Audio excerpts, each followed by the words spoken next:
Obviously, you could entertain yourself and watch men in short shorts running around kicking a ball, or you could actually come together with interesting people and learn something about life and how to help each other and build a community. And I think that's a little bit more worthwhile for me. Everyone on my Facebook and Twitter is like, you have to go to these protests here on Monday. So I'm here. 10 million people in Germany or in Europe, 10 million people in Russia, maybe 10 million people in America, 10 million people in China, wherever. What made you guys start here? What made you start everything? And I started this movement because I realized that the Federal Reserve Act, in my opinion, is one of the most worst laws in the whole world. So a private banking company is lending America the money, and in my opinion, America is not anymore democratic. The Federal Reserve tells the government what to do, and that's a problem. Yeah. It's definitely interesting seeing people in Germany protest the Federal Reserve, which is amazing that this information spread, so far, so wide, and that there's people, thousands of people coming here to protest this when it's such an important American issue. It's good to see people calling for real independent media and not lies from the mainstream media. It's really, really just awesome, amazing to see.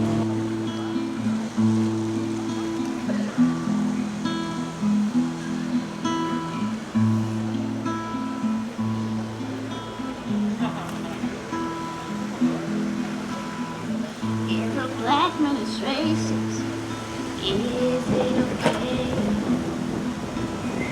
If a white man's racism that made him that way, 'cause the bullies were victimized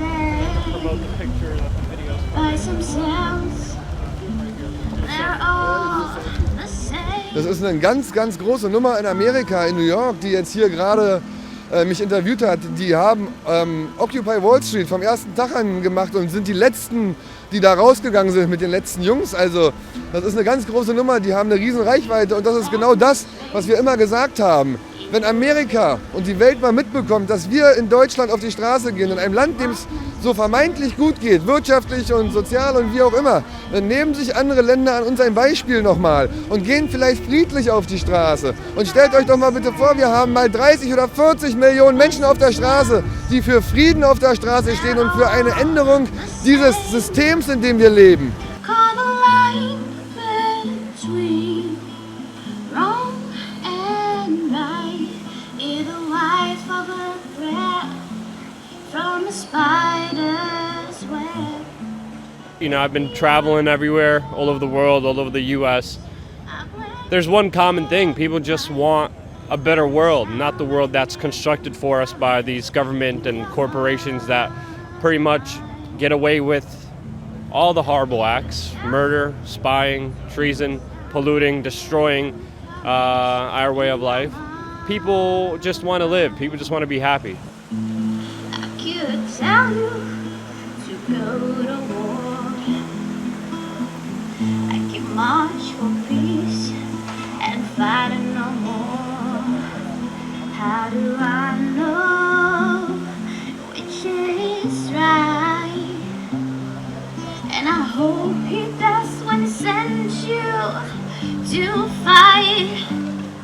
Ich hätte heute eigentlich zu Hause sitzen können, auf der Hollywood-Schaukel mich ausruhen, aber ich mache das nicht. Ich habe ein schlechtes Gewissen, wenn ich auf dieser Hollywood-Schaukel liegen würde. Mir kommen jeden Abend die Tränen, wenn ich aus der Ukraine diese Nachrichten lesen muss. Empathie ist eines der wichtigsten Gefühle, die wir Menschen empfinden können. Und das würde bedeuten, dass jeder, wenn er um 20 Uhr die Nachrichten anguckt, weint, bis er sie um 20:15 Uhr wieder ausmacht. Das ist Empathie. So, und das ist nicht der Fall. Wir gucken diese Nachrichten, diese Todesmeldungen einfach so beim Vorbeigehen und es ist uns egal. They sound like a million colors in your mind.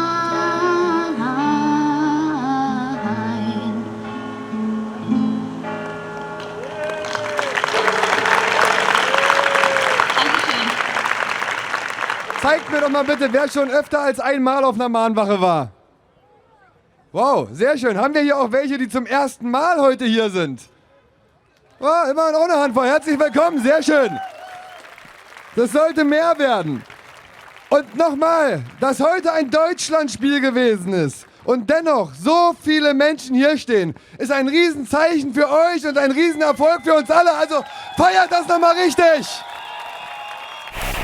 Unser Bundespräservativ, hier Herr Gauck, der hat sich mal wieder geäußert und er sagt, wir brauchen unbedingt mehr Auslandseinsätze. Ja, wo haben wir es denn? Ja, die Bundeswehr war in Bosnien und in Kuwait, sie kämpft in Afghanistan und jetzt sagt Herr Gauck, natürlich geht es ihm im Kern nicht um Akzeptanz für diplomatische Missionen, daran fehlt es Deutschland wahrlich nicht. Was er will, ist Bereitschaft zu Kampf und Blutvergießen. Die Deutschen sollen da draußen nicht nur andere sterben lassen. Finde ich in Ordnung, Herr Gauck. Holen Sie sich eine Waffe, gehen Sie hin. Ja, und nehmen Sie Ihre blutige Freunde mit. In diesen Tagen sind wir Zeugen von grausamen Bildern geworden. Gestern habe ich erste Vermutungen gehört, nach denen in der Ukraine mittlerweile chemische Waffen gegen die eigene Bevölkerung eingesetzt werden. Genaue Informationen findet man kaum. Die Presse schweigt oder verharmlost.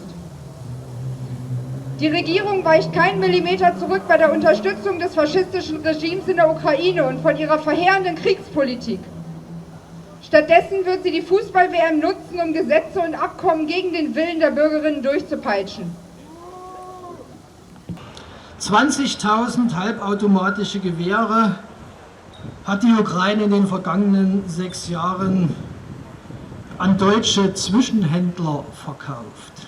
Ja, dann sieht man also, woher die ganzen Unruhen kommt und woher jetzt auch die rechten Nationalisten ihre Waffen haben, nämlich von den Deutschen, beziehungsweise sind das dann genau die Waffen, die am zweiten Konfliktschwerpunkt auftauchen, der uns diese Tage beschäftigt, nämlich dem Irak. Die Waffen, die jetzt benutzt werden im Irak gegen Schiit und Sunnit gegenseitig, die stammen teilweise aus Deutschland. Das sind die Waffen, die die Deutschen exportiert haben nach Saudi-Arabien. Ja? Also ihr merkt, das sind die Folgen der Bewaffnung von Ländern, die keine Demokratie sind, wie diese Saudi-Arabien, Emirat, ja, oder wie Katar, die sogar eine Fußball-Weltmeisterschaft kriegen, in sehr demokratischer Art und Weise auch, wie wir das mitgekriegt haben in der Presse die letzten Wochen. Also ihr merkt, der Export von Waffen, die Waffen bleiben nicht im Land, wo sie verkauft worden sind. Die werden von Leuten, die dann Schiit oder Sunnit unterstützen im Irak, um ihre Interessen zu vertreten, weiterverkauft. Und das ist das Problem. Deswegen ist Waffenexport ein Problem, weil einmal verkauft, dann hat man keine Kontrolle mehr darüber. Es wird so im Fernsehen dargestellt, dass es ein Kampf ist zwischen Schiit und Sunnit. Das ist nicht nur ein Religionskampf. Es geht darum, dass der Chaos herrscht seit 2003, seitdem die Amerikaner das Land zerstört haben und sich gratis der Ölquelle des Iraks bedienen, um ihre pleite Wirtschaft zu retten. Und es hat auch damit zu tun, dass die Sunniten pro-irakische Leute der ehemaligen irakischen Armee natürlich versuchen, Bagdad und den Irak wieder zu erobern. Da rücken islamistische Fundamentalisten, Terroristen, ISIS, wie immer sie auch heißen mögen, Richtung Bagdad vor und werden eventuell die Hauptstadt demnächst einnehmen, nachdem ihm schon die Hälfte des Landes sozusagen zur Verfügung steht. Und in der Presse ist man ganz überrascht, wo die denn herkommen. Der Spiegel weiß, ja, es sind Al-Qaidas furchtbare Erben. Und das völlig unkommentiert wird das da breit gewalzt auf 3 Seiten und kein Wort davon, woher ISIS wirklich kommt. ISIS ist ein Teil der syrischen Opposition gegen Assad, der mit Waffen der NATO und der EU und mit Geld aus den USA aufgebaut wurde und jetzt, weil er in Syrien keine Chance mehr hat, in den Irak übergewandert ist und dort seine Ziele durchsetzen will. Das sind genau dieselben Leute, die von den USA aufgebaut wurden. Die Schiiten sind an der Macht gekommen durch die Amerikaner. Saddam Hussein war Sunnit. Die Sunniten sind in der Minderheit gegenüber den Schiiten im Irak. Und jetzt kommen wir zu lustigen Kombination und Allianz, die vor 10, 15 Jahren nicht zu denken wären. Der Iran als schiitische Staat ist bereit, dem Irak zu unterstützen, zu helfen, sogar neben den Amerikanern, wenn es nötig ist, um das Irak zu retten vor diesen Angriffen der Sunniten aus dem Norden, zusammen mit den Kurden. Zum ersten Mal wollen Iraker, Iraner, Kurden und Türken mit den USA zusammenarbeiten. Da stellt sich doch ganz spontan die Frage, wer hat was davon? Wem nützt es am meisten? Also diese ISIS-Truppen, dieses Chaos. Wer hat was davon? Ist das möglicherweise angeschoben, inszeniert? Oder will mir irgendjemand erzählen, ja, dass eine Gruppe von 8000 Leuten, ja, 2/3 des Irak übernehmen kann und das ist der CIA nicht aufgefallen? The US government supporting Al-Qaeda rebels. Meanwhile, we're supposed to have a war on terror. They supported radical Islamists in Libya, in Syria, and created horrible situations and gave money to horrible human beings who are butchering, murdering, raping people currently in Iraq right now with ISIS.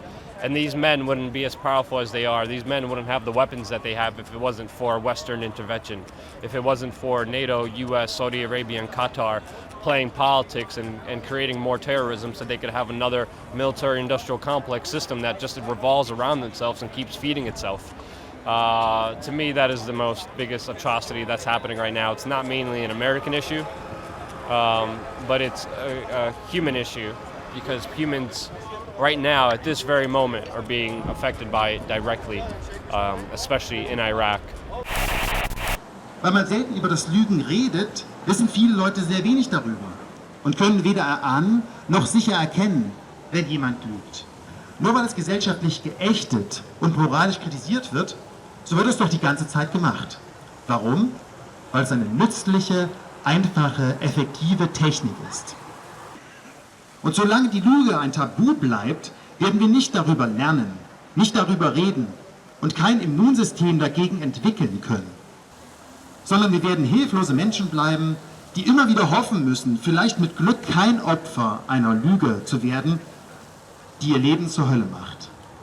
Solche Opfer leben heute im Irak, in welchem niemals die Massenvernichtungswaffen gefunden wurden, die Colin Powell wider besseren Wissens im Februar 2003 vor dem UN-Sicherheitsrat bekannt gab.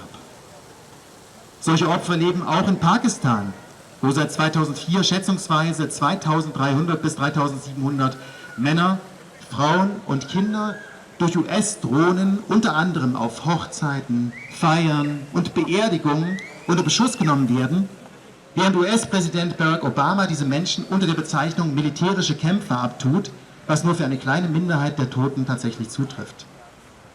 Solche Opfer leben auch im Kosovo und in Jugoslawien und haben diejenige humanitäre Katastrophe zu beklagen, welche tausende Menschenleben gekostet hat und die vom NATO-Angriff 98/99 erst ausgelöst wurde und von damaligen deutschen Verteidigungsminister Rudolf Scharping mit dem vermeintlichen Hufeisenplan und dem vermeintlichen Massaker von Rogowo begründet worden war.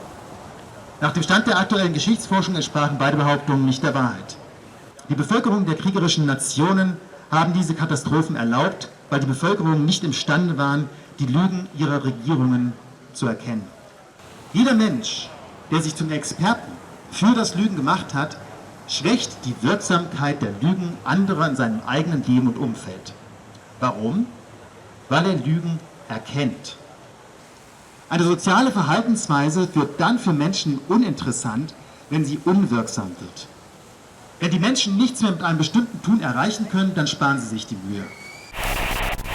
Wir leben leider in einer Gesellschaft und in einer Zeit, in der es wahnsinnig einfach ist, sich abzulenken von eigenen Problemen. Und diese Ablenkung von eigenen Problemen, die wir von klein auf lernen, führt dazu, dass wir uns auch ablenken lassen von großen Problemen, von globalen Problemen. Wir laufen mit unseren Smartphones durch die Welt und sehen irgendwie die Fußballergebnisse, während wir auf einer Friedensdemo sind. Ich habe da schon jemanden heute gesehen, der parallel das Spiel anschaut, ist auch okay. Aber es ist schwer, sich mit sich selber mal auseinanderzusetzen, wenn man die ganze Zeit von allen Seiten beballert wird und sich dauernd ablenken lässt. Jemand, der auf Propaganda anspringt, der springt auf Propaganda für Frieden an, der springt aber auch auf Propaganda gegen Frieden an. Und hier ist die Problematik. Wir müssen nicht mehr lernen, welche Inhalte gefährlich sind. Wir müssen lernen und uns selbst damit auseinandersetzen, welche Systeme, welche Funktionsweisen gefährlich sind. Und dazu gehören nun mal Propaganda und Manipulation. Ja, einen wunderschönen guten Nachmittag. Es ist so wunderschön, offline zu sein mit euch, ja? Wahnsinn. Ich bin so froh, dass ich jetzt mal nicht auf Facebook sein muss. Das ist so schön, ja? Das ist toll. Also ich habe wirklich tolle Sachen auf Facebook erlebt in den letzten Jahren, so ist es nicht. Ja? Aber was da zurzeit abgeht, hey, Mann. Das ist mein Aufruf zur Revolte, die auch mal offline gehen sollten, weil die neue Art zu revoltieren, die geht.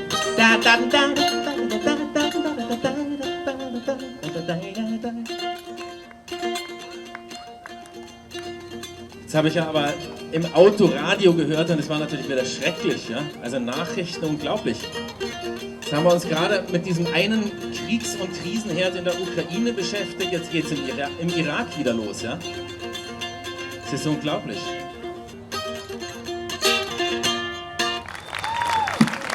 Hallo Leipzig! Hey! Das erste Mal außerhalb von Berlin und dann gleich so viel Aufregung. Das ist allerdings auch der Sonntagsmahnwache zu verdanken, weil, das ist schon vorhin gut angesprochen worden, an einem Montag hätte ich nicht hier sein können. Von daher ist es sehr schön, dass es auch andere Tage gibt, wo ich mich dann mal sehen lassen kann. Wenn wir es schaffen, unser Denken zu ändern, die Art und Weise zu ändern, wie wir miteinander umgehen und wie wir uns wertschätzen, dann wird sich das System im Außen ganz selbstständig ändern. Wir waren in Leipzig auf einem Sonntagsausflug, was eigentlich auch mal sehr schön ist, weil dann hatte ich auch Zeit dahin zu fahren. Montags ist ja immer schlecht, auf eine andere Mahnwache zu fahren und ich wäre schon gerne ein bisschen mehr unterwegs. Und ja, am Anfang lief auch alles gut, angenehm viele Leute da schon für einen sonnigen Sonntagnachmittag mit Fußball und allem und noch einem anderen großen Event in Leipzig, also es war eigentlich alles schick. Und ja, da war halt eine größere Gruppe Antifa oder Antideutsche, ich kann das nicht auseinanderhalten. Also ich weiß nicht, was die sind. Vielleicht sind es gar nichts von beiden. Ich bin da total überfordert. Auf jeden Fall standen da 10, 20 Leute rum mit Sonnenbrillen und schwarz gekleidet. Der sofort national gehört, wer hier aufgewählt und mein Team dürfte ich mit die Polizei hier haben. Dass es den Holocaust gegeben hat und wer es ins Gesicht gesagt hat. Ja, Lügen. Das ist sehr wichtig, dass und ihr wollt euch Antifaschisten nennen, ihr Schweine? Ja? Ein Lars Mehrholz ist nicht faschistisch, da könnt ihr auch sagen, was ihr wollt. Ja?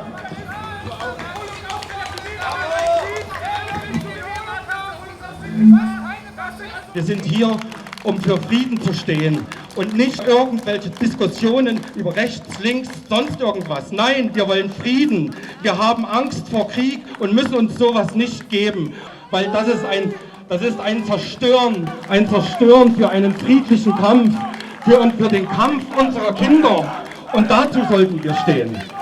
Und ich möchte euch bitten, tut es erstmal beiseite und wir versuchen, dass diese Demo, diese Mahnwache, dass die jetzt friedlich weitergeht, ohne irgendwelche Störer. Wisst ihr habt irgendwas gegen uns und ich verstehe wirklich nicht was. Weil hier auf den Bühnen wurde niemals gegen irgendjemanden gehetzt. In ganz Deutschland, in hunderten von Städten, stehen Mütter, Väter, Enkel, Kinder, Opas und Omas. Und ihr geht die an, ihr greift die ganzen Menschen an. Einfach ohne Grund, Mann! Ich glaube, es sollte mittlerweile klar sein, dass ich kein Nazi bin und dass ich kein Rechter bin, dass ich noch nie den Holocaust geleugnet habe und dass ich kein Antisemit bin. So langsam wird es lächerlich einfach. Wenn das zutreffen sollte, Pedram Shahar hat gesagt, er frisst einen Besen, er schmeißt sein politisches Amt hin, macht nie wieder was Politisches. Wenn das passiert, reiße ich meiner Mutter das Kopftuch vom Kopf. Vielen Dank. Wird nicht vorkommen müssen. Weiß ich. Sonst würde ich sowas nicht sagen. Meine Mutter würde mich umbringen. Ja, Mann, ey, das ist echt, damit hätte ich nicht gerechnet, wie wir vor 12 Wochen, 13 Wochen, keine Ahnung, die erste Mahnwache oder ich die erste Mahnwache gemacht habe. Ich hätte nicht gedacht, dass eine Friedensveranstaltung so endet, nur weil ich am Anfang mal die FED angesprochen habe. Und ich wusste nicht, liebe Jutta, dass die FED ein Schlagwort für irgendwelche Rechten ist. Das war mir nicht bewusst, das habe ich nicht gelesen gehabt. Ohne die Antifa könnte meinesgleichen sich wahrscheinlich gar nicht so frei bewegen in Berlin. Weil die Nazis, Neonazis oder wie sie heutzutage alle heißen, denken dreimal drüber nach, wegen der Antifa. Ja? Aber was ihr momentan macht, ich habe mich auch mit eurer Kritik auseinandergesetzt. Ich verstehe sie im Prinzip und ich verstehe auch, dass das gefährlich ist, dass man da aufpassen muss. Dafür danke ich euch auch nochmal, dass ihr mich da sensibilisiert habt in dem Sinne. Aber ich bin intelligent genug und diese ganzen 1000 Menschen, die sich deutschlandweit jeden Montag und an anderen Tagen treffen, die sind auch intelligent genug, das zu differenzieren und zu sehen, dass das eben hier nicht der Fall ist. Und dann haben wir in Leipzig uns richtig schöne Redebeiträge angehört und auf einmal sehe ich auf der anderen Straßenseite richtig krass Rauch aufsteigen. Und irgendwann habe ich dann halt mitbekommen, dass es doch anscheinend was mit uns zu tun hat und habe mich mal auf den Weg dahin gemacht und habe halt gesehen, wie ein Auto, also total ausgebrannt ist im Motorraum.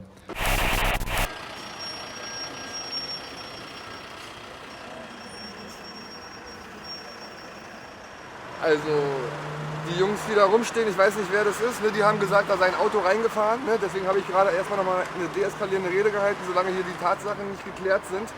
Aber film den Wagen, da gab es auf keinen Fall einen Unfall. Entweder der Wagen ist angezündet worden oder es ist eine magische Entzündung gewesen. Also ich bin sprachlos, ihr Lieben. Vielen Dank, ich muss auch mal weiter.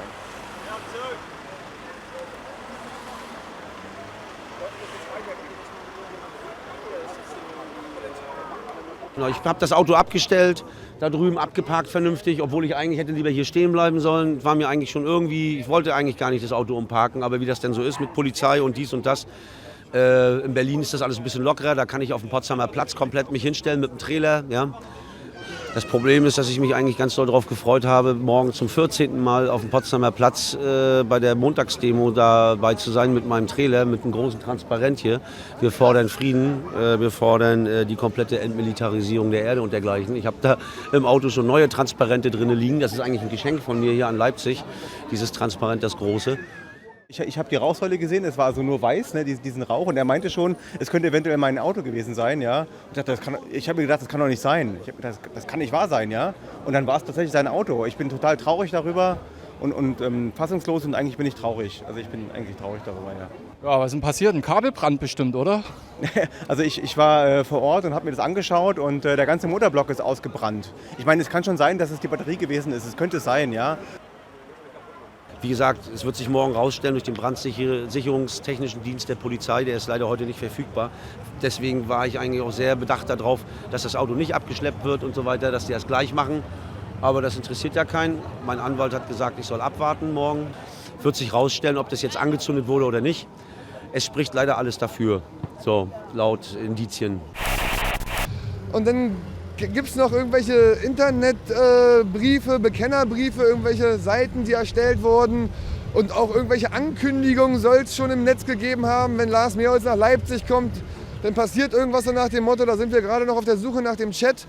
Die Polizei in Leipzig sagt, es war spontane Selbstentzündung. Da kann man jetzt von halten, was man möchte, weil das wäre ja schon eine spontane Selbstentzündung mit Ankündigung sozusagen und das ist schon echt ein bisschen eigenartig. Und das Schlimmste, Dämlichste, was wir tun könnten, ist, dass wir da mit einem gewalttätigen Reflex reagieren. Das wird diese Bewegung bitte auf gar keinen Fall tun, denn diese Bewegung hat nur eine Chance, wenn sie eine spirituelle Bewegung ist. Uns freut es natürlich, wenn es noch mehr Mahnwachen gibt und wenn noch mehr Menschen für Frieden und gesellschaftliche Veränderungen auf die Straße gehen. Was uns aber nicht freut, ist, wenn Menschen zu Gegnern werden, die eigentlich keine Gegner sein müssten. Das Problem ist, dass viele Anschuldigungen an der Wirklichkeit vorbeigehen. Bezeichnungen wie antisemitisch oder esofaschistisch oder neurechts oder Wahnwichtel gegen Menschen, die gerade beginnen, sich mit den Verwerfungen unserer Gesellschaft zu beschäftigen und die dabei erst beginnen, komplexe Hintergründe zu erfassen, sind nicht nur überheblich und ungerecht. Sie bauen auch Fronten auf und blockieren dadurch eine gesunde Weiterentwicklung. Wir brauchen einen Reset.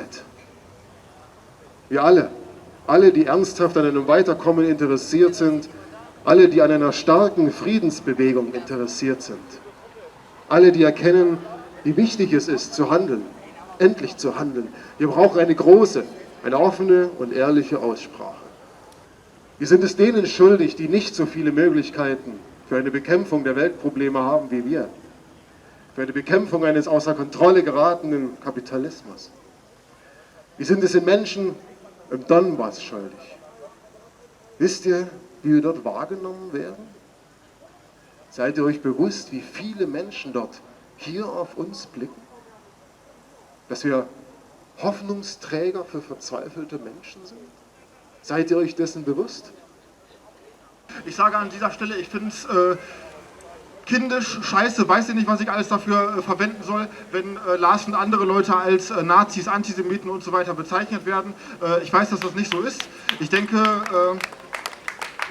zwar, dass sich durchaus diese Leute hier untermischen. Ich weiß es nicht genau, weil ich nicht in eure Köpfe reinsehen kann. Wie auch immer. Ich sage halt, dass ich mit dieser generellen Kritik in Anführungsstrichen nichts anfangen kann. Aber ich habe auch eben schon im persönlichen Gespräch zu Lars gesagt, dass diese Kritik, die hier teilweise verbreitet wird, sei das Kritik an der FED beispielsweise oder auch andere Sachen, dass diese meiner Meinung nach teilweise oberflächlich ist und dass da definitiv fundierter an die Sache rangegangen werden muss. Ich finde, das ist ein ganz wichtiger Punkt, weil man steht hier oder ihr steht hier im Lichte der Öffentlichkeit und deswegen finde ich auch, dass man mit der Kritik nicht an der Oberfläche bleiben darf. Das muss tiefer gehen. Denn das Problem ist komplexer. Also es ist ja auch mehrmals verlautbart worden, dass das kapitalistische System sich in einer Krise befindet und ich finde, es ist einfach nicht so, sondern nicht der Kapitalismus ist in der Krise, sondern der Kapitalismus ist die Krise. Das ist halt... Auch das hat uns der Maidan gelernt. Eine Freiheitsbewegung wurde von faschistischen Kräften gekapert. Soziale Forderungen gerieten schnell in den Hintergrund. Die Ablehnung des Assoziationsabkommens mit der EU durch Janukowitsch, der die wirtschaftlichen Beziehungen zu Russland nicht gefährden wollte, hat den friedlichen Protest in Gewalt umschlagen lassen. Ziel des gekaperten Maidan war letztlich nur noch der Anschluss an das kapitalistische System der EU. Nur aus diesem Grunde stützt die EU und die Bundesrepublik Deutschland das faschistische Regime in Kiew. Denn dieses kapitalistische System muss expandieren. Der Kapitalismus wird uns seit langer Zeit als das beste System verkauft. Uns wird schon in der Schule beigebracht, dies sei das Ende der Geschichte. Das Beste, was eine Gesellschaft zu bieten habe? Ist es das wirklich? Ist das alles, was uns das Leben bieten kann? Nein. Ein Leben, in dem uns der Großteil der Früchte unserer Arbeit vorenthalten wird? Ein Leben, in dem wir vom gesellschaftlichen Leben ausgeschlossen werden, wenn unsere Arbeitskraft nicht mehr benötigt wird? Kann es denn wirklich das Ende der Geschichte und das Ende der Entwicklung sein, wenn Menschen als Soldatinnen zu Kanonenfutter werden, um durch ihr Blut neue Märkte zu erschließen? Und ich wollte ein paar Worte sagen zu dem, was ich gestern hier erlebt habe. Es waren ein paar unschöne Momente. Und ich würde gerne ein paar Worte an die Antifa richten, im positiven Sinne. Wenn ihr glaubt, dass in dieser Bewegung Leute sind, die versuchen, zweifelhafte Ideologien in die Köpfe der Menschen zu sehen, dann kommt doch her und setzt euch mit her und passt auf uns auf.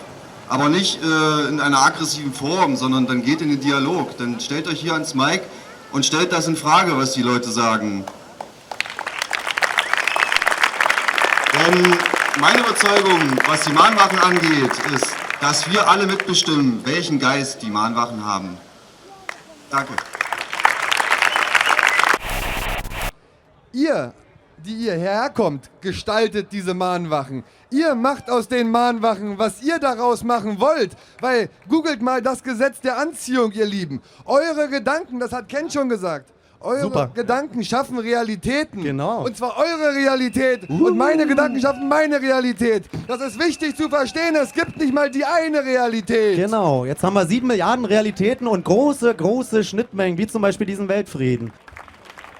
Wir haben hier in Europa eine sehr lange Friedensphase gesehen. Also Politik kann durchaus was leisten. Wenn man aber merkt, dass das irgendwie aus dem Ruder läuft, dann muss man sich einbringen, dass es nochmal 60 Jahre werden.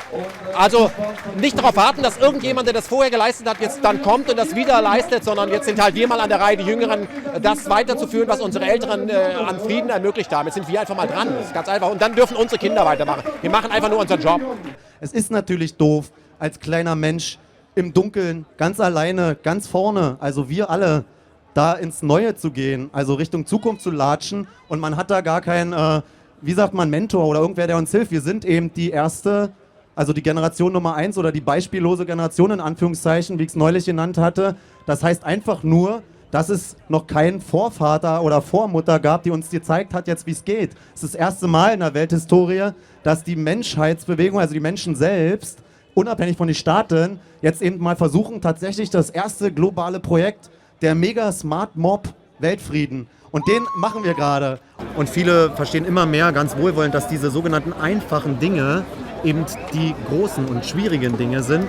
Und genau das finde ich sehr cool, dass die wirkliche Erkenntnisfortschritt, nicht nur, dass jetzt alle über Quantenphysik und Dezentralismus und Aktivismus 2.0 Bescheid wissen, sondern dass sie jetzt verstehen, Brötchenbacken für die Truppe ist entscheidend. Ihr kennt ja alle den Spruch, es gibt nichts Gutes, außer man tut es. Und zu einer richtigen Demo gehört auch was zu essen und dann haben wir für alle Brötchen geschmiert.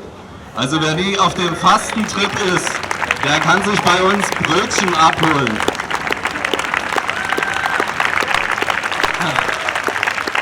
Und da ich ein religiöser Mensch bin und denke, dass alles wiederkommt, was man Gutes tut, bitte ich euch, bedenkt nur eine göttliche Regel. Versucht Gutes Leuten zu tun, die euch nichts zurückgeben können. Also weder Geld noch sonst was. Denn laut dieser göttlichen Regel kriegt man das 10-fach Gute wieder. Von der göttlichen Kraft, von Gott oder wie das alle halt bezeichnen.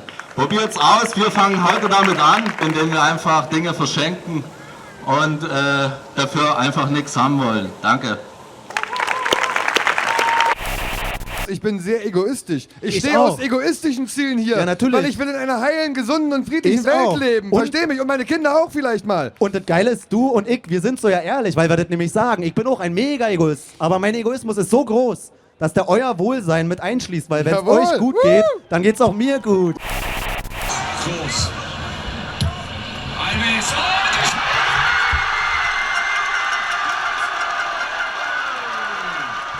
Ich hatte mal meine ganze Karre, also ich hatte mal einen Q7, okay? Und der war schwarz-rot-gold beklebt. Weil ich Fußballfan war. Ich bin einfach, das ist doch egal, das hat doch nichts mit der Einstellung von dem Menschen zu tun, meine Güte, ey. Das ist doch lächerlich. Ich bin mal mit Deutschlandfahren aus dem Flugzeug gesprungen. Jetzt habe ich gerade viel Wichtigeres zu tun, als für die deutsche Nationalmannschaft Spaß zu machen. Weil das ist viel wichtiger. Im Moment spielt ja Deutschland gegen, weiß ich gar nicht, aber halt immer gegen.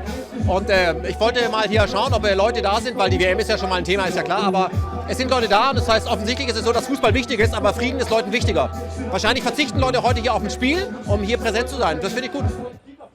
Und wir müssen verstehen, dass der Geist, der hier über diesen Platz weht, der weht über anderen Plätzen auch, wo Leute das Gefühl haben, dass irgendetwas nicht stimmt. Das stimmt eine ganze Menge nicht. Aber dass Leute hier sind, beweist, dass ihr Antennen dafür habt, dass was nicht stimmt. Ihr seid nicht dafür zuständig, sagen euch andere. Ich sage euch, ihr seid dafür zuständig, eure Antennen weiter auszufahren, auf Empfang zu schalten und zu senden. Wir haben so viele Dinge angesprochen, die uns nicht gefallen. Das eine oder andere wurde dann auch formuliert, wie man das ändern sollte. Ich begreife das hier und überall in Deutschland als das, was wir schon mal hatten. Eine außerparlamentarische Opposition, eine APO. Die APO ist back! Alles, was wir machen müssen als gesellschaftlich gesunde Zellen ist, wir müssen uns einfach schneller teilen und das machen wir am besten durch Kommunikation. Kommunikation bedeutet aber auch Solidarität. Und Solidarität ist nur dann solidarisch, wenn aus Solidarität auch Solidarität wird. Ihr solltet Solidaritäter werden. Jeden Tag eine solidarische Tat, das wäre Solidarität. Das ist Phase 2. Phase 2 heißt nicht darauf zu warten, dass jemand anders es tut, der dafür zuständig ist. Und das bedeutet, das für mich hierher zu kommen. Ich werde immer hierher kommen. Mit oder ohne WM. Ob ihr da seid oder nicht da seid. Das heißt, ich gehe hier auf gar keinen Fall mehr weg. Und wenn diese Bewegung überleben will, dann brauchen wir erstens ein kollektives Ziel. Und das haben wir auch, nämlich der 19. Juli. Das ist der erste Samstag nach der WM. Da sollen sich alle Mahnwachen in Berlin treffen. Das soll ich euch verkünden. Findet ihr die Idee gut? Es wird ja dieses große Treffen geben, direkt der erste Samstag nach der WM, 19. Juli ist es, am Samstag, wo dann alle Mahnwachen aus Deutschland aufgerufen sind, nach Berlin zu kommen. Ich bin sehr gespannt, wie das wird, aber das Feedback nach der ersten Ankündigung war ja schon so grandios, weil da gab es ja gar keine Vorgabe, wir mieten euch Busse oder so. Die Leute sollen sich ja selber das überlegen und ich glaube, das wird so richtig die Herausforderung, nach der WM zu zeigen, wir haben nicht nur bis zur WM durchgehalten, wir haben die WM überlebt und danach sind wir erst recht da und dann wird es richtig zur Sache gehen. Also ich glaube einfach, dass das ein sehr gutes Zeichen sein wird, trotz der WM als Monsterereignis, als Monster-Medienereignis, dass der Frieden mindestens genauso wichtig ist wie so ein sportliches Ereignis. In meinem Grunde soll ja dieses sportliche Ereignis auch ein Zeichen sein, für, dass man miteinander kann. So, also, und dann kann man das ja danach auch nochmal in so einer Mahnwache zeigen und ich glaube auch, dass die dann in Bewegung sein wird. Ja, das ist dann Phase 2, weil dann wird es konkrete Ziele auch geben und da wird man nicht nur irgendwo rumstehen und sagen, was man sich gerne wünscht, sondern da wird es dann auch Leute geben, die sagen, wir laufen, wir setzen uns in Bewegung, das ist auch ein Symbol und die haben konkrete Forderungen, wir werden auch versuchen, die umzusetzen, weil das ist ja der entscheidende Punkt. Sonst war es nur schön, dass wir uns all die Wochen während des schönen Wetters draußen getroffen haben. Das kann es nicht gewesen sein. Ich mache jetzt mal was ich in meinem ganzen Leben noch nie gemacht habe.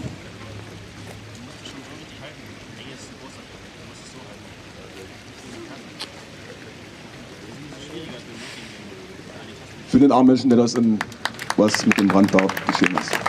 Ich bitte euch auch einmal darüber nachzudenken.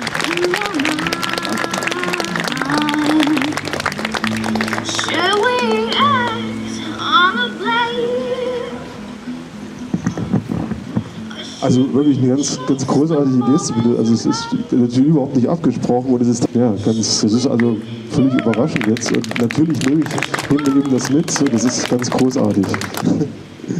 Ja, das ist eine ganz tolle Geste. Wir nehmen das auch alles. Ich werde das auch alles auch hochladen und online stellen, weil das einfach toll ist. Danke.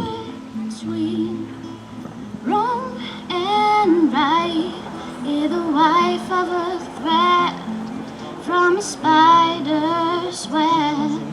The piano keys are black and white, but they sound like a million colors in your mind.